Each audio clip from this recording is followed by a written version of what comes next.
श्री स्वामी समर्थ. जयशंकर. आपण नेहमीच विचार करत असतो ना की आपल्या आयुष्यात दुःख, संकट, अडचणी काय येतात. प्रत्येकाच्या मनात हा प्रश्न नेहमी उभा राहतो. लोक हात दाखवूनही भविष्य जाणून घेण्याचा प्रयत्न करत असतात. बहुतेक ठिकाणी अत्यंत याला पत्रिका दाखव, त्याला ज्योतिषी विचार, सगळ्याला दाखवून आपण अधिक आपला त्रास वाढवून घेत असतो, ताण वाढवून घेत असतो. नशीब आणि स्वामी समर्थांची कृपा. स्वामी समर्थ म्हणजेच नशीब आणि हातातील रेषासुद्धा बदलू शकतात. इतकी आपल्या स्वामींमध्ये ताकद आहे. ते ब्रह्मांड नायक आहेत. जे नशिबात नाही तेही आपल्याला स्वामी देऊ शकतात. हा भाव आपल्या मनात कायम असला पाहिजे. पण त्यासाठी आपल्याला अखंड नामजप, महाराजांची सेवा आणि मुळात आपल्या स्वामींनीही आपल्याला सांगितले की त्यांच्या सेवेच्या आधी आपल्याला आपल्या कुलदेवीची, आपल्या पितरांची सेवा करणं आवश्यक आहे. आपण कर्म आणि कष्ट करतच असतो, पण त्याला कुठेतरी नशिबाची ही जोड असणं गरजेचं असतं. त्यामुळेच असे काही उपाय आहे जे करून आपण आपल्या कष्टांना, कर्मांना या उपायाची सांगड घालून आपलं इच्छित साध्य करू शकतो. असाच एक साधा सोपा उपाय आहे. तो उपाय अनेकांनी केला आहे आणि त्यांना अनुभवसुद्धा आलेले आहेत. अनुभव म्हणजेच काय, तर नेहमी पैसा येणं किंवा आपण खूप श्रीमंत होणं असं आहे का? तर तसं नाही.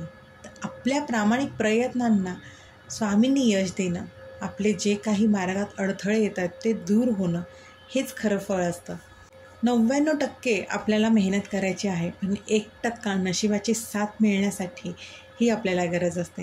आणि तोच 1% नशिबाची साथ मिळण्यासाठी काही उपाय असतात आणि ते करणं खरंच गरजेचं असतं. फक्त विश्वासाने करणं गरजेचं असतं. तसंच हा उपाय देखील तितकाच प्रभावी आहे आपला 1% नशिबाची साथ मिळवण्यासाठी. तो उपाय अगदीच साधा आहे. तो उपाय म्हणजे अगदी 5 गुरुवार आपल्याला हा उपाय करायचा आहे. गाईला गूळ आणि डाळ आपल्या हाताने खाऊ घालायचे आहे.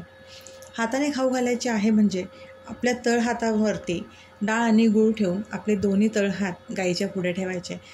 त्यामुळे आपला हात गाय जेव्हा चाटते ना, तेव्हा आपल्या हातातील रेषा बदलायला लागतात. हे काही साधं नाही आहे. गोमातेची कृपा आणि स्वामींची छाया आहे. स्वामींच्या आवडत्या प्राण्यांमध्ये गाय ही तितकीच स्वामींना प्रिय होती.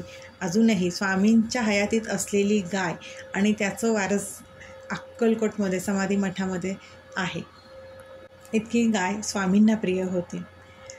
आपण गाईला जेव्हा ही डाळ आणि गूळ खाऊ घालतो ना, तेव्हा मनात प्रार्थना करायची आहे की हे गोमाते, माझ्या आयुष्यातील जे काही दुःख, संकट आहे ते दूर होऊ दे. मी प्रामाणिकपणे कष्ट करत आहे. माझ्या या कष्टांना यश मिळू दे. इतकी साधी सोपी प्रार्थना आपल्याला गोमातेला करायची आहे आणि इतका साधा आणि सोपा उपाय आहे.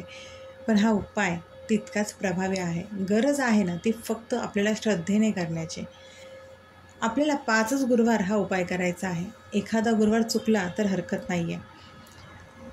फक्त उपाय करताना मांसाहार मात्र नक्की टाळावा. कारण आपण गाईला दान देऊन दुसरीकडे मांसाहार करणं हे तितकंच योग्य नाही आहे. ह्या साध्या सोप्या उपायाने मनशांती, प्रयत्नात यश, संकट कमी होणं, अडथळं दूर होणं असे अनुभव नक्कीच येतात. गाईने हात चाटला तर ते शुभ असतं आणि कधीकधी गाय हात चाटतही नाही. तरीही आपण मनात तो विचार न येता निष्ठेने आपला जो उपाय आहे तो करायचा आहे. आपल्याला फक्त सेवा नाही तर आपलं कर्मही प्रामाणिक ठेवायचं आहे. आपलं कर्मही आपल्या सेवे इतकंच शुद्ध असणं गरजेचं आहे. आपल्या स्वामींनी प्रत्येकाला त्यांच्या कर्मानुसारच सर्व काही दिलं आहे. आपलं कर्म शुद्ध ठेवलं तर स्वामी आपलं नशीब नक्कीच बदलतात. आपल्या या ब्रह्मांड नायक स्वामींपुढे काहीही अशक्य नाही आहे. करता करविता सर्व काही स्वामी आहेत. त्यामुळे आपले कर्म, कष्ट प्रामाणिक ठेवा. आपल्या स्वामींना शरण जा आणि हा साधा सोपा उपाय नक्कीच करा. अनेकांना ह्या उपायाचा अनुभव आलेला आहे. त्यामुळे सेवा करा, कर्म प्रामाणिक करा आणि स्वामींवरती विश्वास ठेवा. स्वामी नक्कीच प्रत्येकाचं नशीब बदलतात. फक्त कर्म आणि कष्ट प्रामाणिक असायला हवे. श्री स्वामी समर्थ. अशक्य ही शक्य करतील स्वामी, अशक्य ही शक्य करतील स्वामी.